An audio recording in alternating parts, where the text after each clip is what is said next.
Hi friends, welcome to my YouTube channel.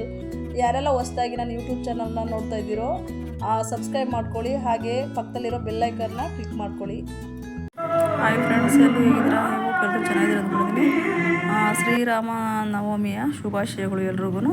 ಇವತ್ತೊಂದು ಕೋಸುಂಬರಿ ಮಾಡ್ತಿದ್ದೀನಿ friends. ನೋಡಿ, ಒಂದು ಗ್ಲಾಸ್ ನಾನು ಹೆಸರುಬೇಳೆನ ತೊಗೊಂಡು ನೀರನ್ನ ನೆನೆಸ್ಬಿಟ್ಟು ಇಟ್ಕೊಳ್ತಾ ಇದ್ದೀನಿ. ನಾನು ಅದಕ್ಕೆ ಸೌತೆಕಾಯಿ ತೊಗೊಂಡಿದ್ದೀನಿ.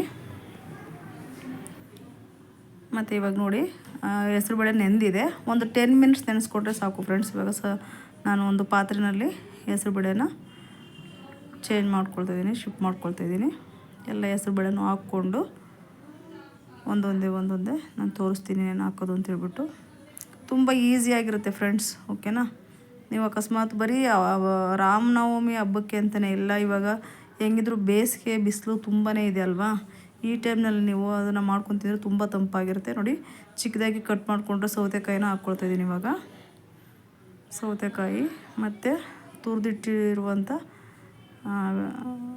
ಕ್ಯಾರೆಟನ್ನು ನಾನು ಹಾಕ್ಕೊಳ್ತೀನಿ. ಅದಕ್ಕೆ ನೋಡಿ, ಇವಾಗ ನಿಂಬೆಹಣ್ಣಿನ ರಸ ತೊಗೊಂಡಿದ್ದೀನಿ ನಾನು. ಮತ್ತು ಹಸಿಮೆಣಸಿನ್ಕಾಯಿ 1-2 ಕಟ್ ಮಾಡಿದ್ದೀನಿ. ಸಾಸಿವೆ, ಕೊತ್ತಂಬರಿ ಸೊಪ್ಪು, ಉದ್ದಿನಬೇಳೆ, ಕರಿಬೇವು, ಉಪ್ಪು. ಇವಾಗ ನಾನು ಕ್ಯಾರೆಟ್ನ ತುರ್ದ್ಕೊಂಡು ಇಟ್ಕೊಂಡಿದ್ದೀನಿ.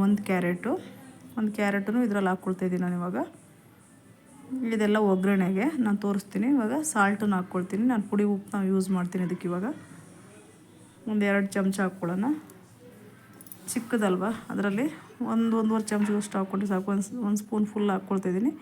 ಇನ್ನೊಂದು ಅರ್ಧ ಹಾಕ್ಕೊತೀನಿ. ಅದಾದ ನಂತರ ತೆಂಗಿನಕಾಯಿ ತುರಿ ನಿಮ್ಗೆ ಎಷ್ಟು ಬೇಕು ಅಷ್ಟು ಹಾಕ್ಕೊಳ್ಳಿ. ನಾನು ಒಂದು ಹಿಡಿವಷ್ಟು ಹಾಕ್ಕೊಳ್ತಾಯಿದ್ದೀನಿ. ಇಷ್ಟೂ ಹಾಕ್ಬಿಟ್ಟು ಇದಕ್ಕೊಂದು ಒಗ್ಗರಣೆ ಕೊಡೋಣ. ಇವಾಗ ಒಗ್ಗರಣೆಗೆ ನಾನು ಬಾಂಡಿ ಇಟ್ಕೊಂಡಿದ್ದೆ, ಎಣ್ಣೆನೂ ಹಾಕ್ಕೊಂಡಿದ್ದೀನಿ ಸ್ವಲ್ಪ. 1-2 ಚಮಚ, 1 ಚಮಚದಷ್ಟು ಎಣ್ಣೆ ಹಾಕ್ಕೊಳ್ಳಿ. ಸಾಸಿವೆ ಹಾಕ್ಕೊಂಡಿದ್ದೀನಿ. ಈಗ ಚಿಟಪಟ ಅಂತ ಸಿಡಿದ ತಕ್ಷಣವೇ ಸ್ವಲ್ಪ ಉದ್ದಿನಬೇಳೆ, ಒಂದು ಚಿಕ್ಕ ಸ್ಪೂನಲ್ಲಿ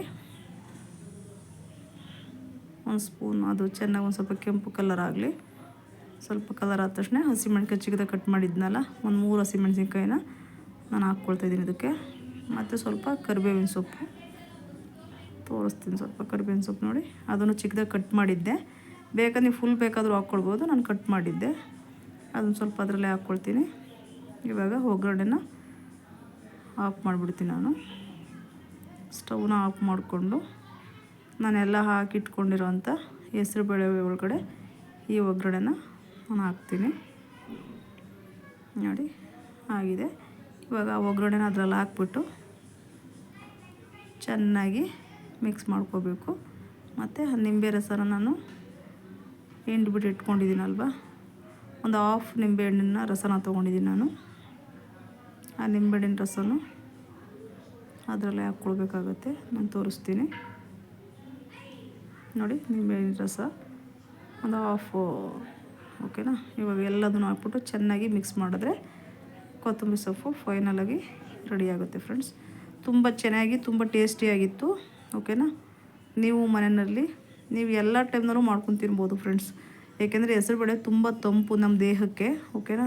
ಅದ್ರಲ್ಲಿ ತುಂಬ ವಿಟಮಿನ್ಸ್ಗಳೆಲ್ಲ ಇದೆಯಲ್ವಾ, ಒಳ್ಳೆಯದು. ಮತ್ತು ನೋಡಿ, ಲಾಸ್ಟಲ್ಲಿ ನಾನು ಕೊತ್ತಂಬರಿ ಸೊಪ್ಪನ್ನ ಹಾಕ್ಕೊಳ್ತಾಯಿದ್ದೀನಿ. ಮತ್ತು ಕ್ಯಾರೆಟೂ ಅಷ್ಟೇ, ಮಕ್ಕಳುಗಳು ಏನಾದರೂ ತಿನ್ನಲ್ಲ ಅಂದರೆ ಈ ರೀತಿಯಲ್ಲಿ ನಾವು ಅವ್ರಿಗೆ ತಿನ್ನಿಸ್ಬೋದು, ಓಕೆನಾ?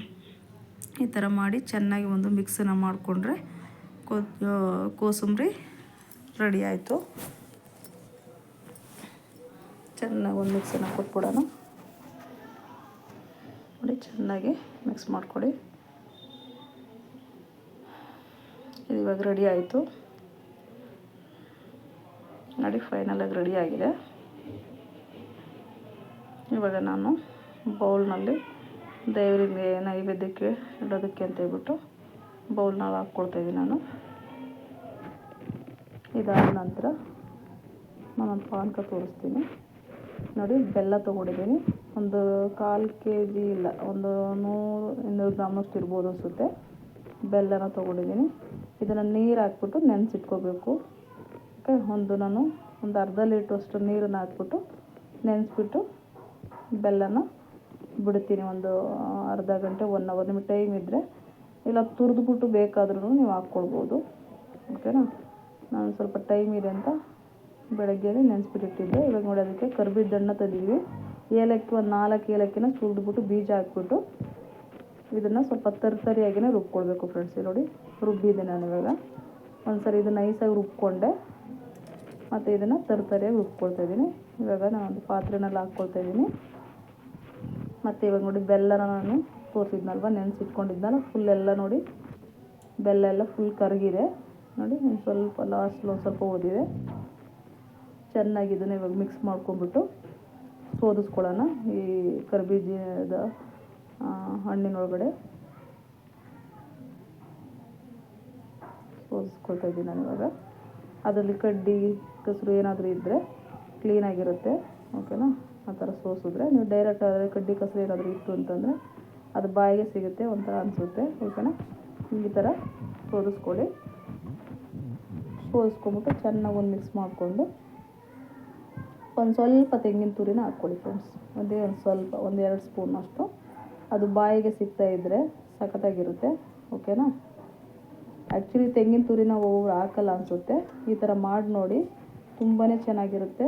ಈ ಬೇಸಿಗೆಗಂತೂ ಇದೆಲ್ಲ ಏಳು ಮಾಡಿಸ್ದಂಗೆ ನಮ್ಮ ದೇಹಕ್ಕೆ, ಓಕೆನಾ. ನೋಡಿ ಚೆನ್ನಾಗಿ ಮಿಕ್ಸ್ ಮಾಡ್ಕೊಳ್ಳಿ. ಇವಾಗ ಸ್ವಲ್ಪ ತೆಂಗಿನ ತುರಿನ ಹಾಕ್ಕೊಳ್ತೀನಿ, ಮತ್ತು ಪಾನ್ಕನೂ ರೆಡಿ ಆಯಿತು.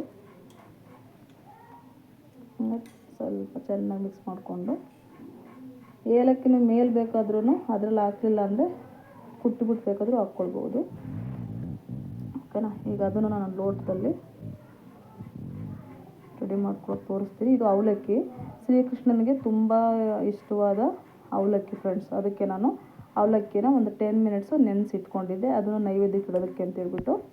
ಇವಾಗ ನೋಡಿ ಇದಕ್ಕೆ ನಾನು ಇವಾಗ ಸ್ವಲ್ಪ ಬೆಲ್ಲನ ನೀವು ತುರಿದ್ಬಿಟ್ಟು ಬೇಕಾದರೂ ಹಾಕ್ಬೋದು. ನಾನು ಕೆಜ್ಜಿ ಇಟ್ಕೊಂಡಿದ್ದೀನಿ, ಅದೊಂದು ಸ್ವಲ್ಪ ಇವಾಗ ಅದರಲ್ಲಿ ನಾನು ತುಂಬ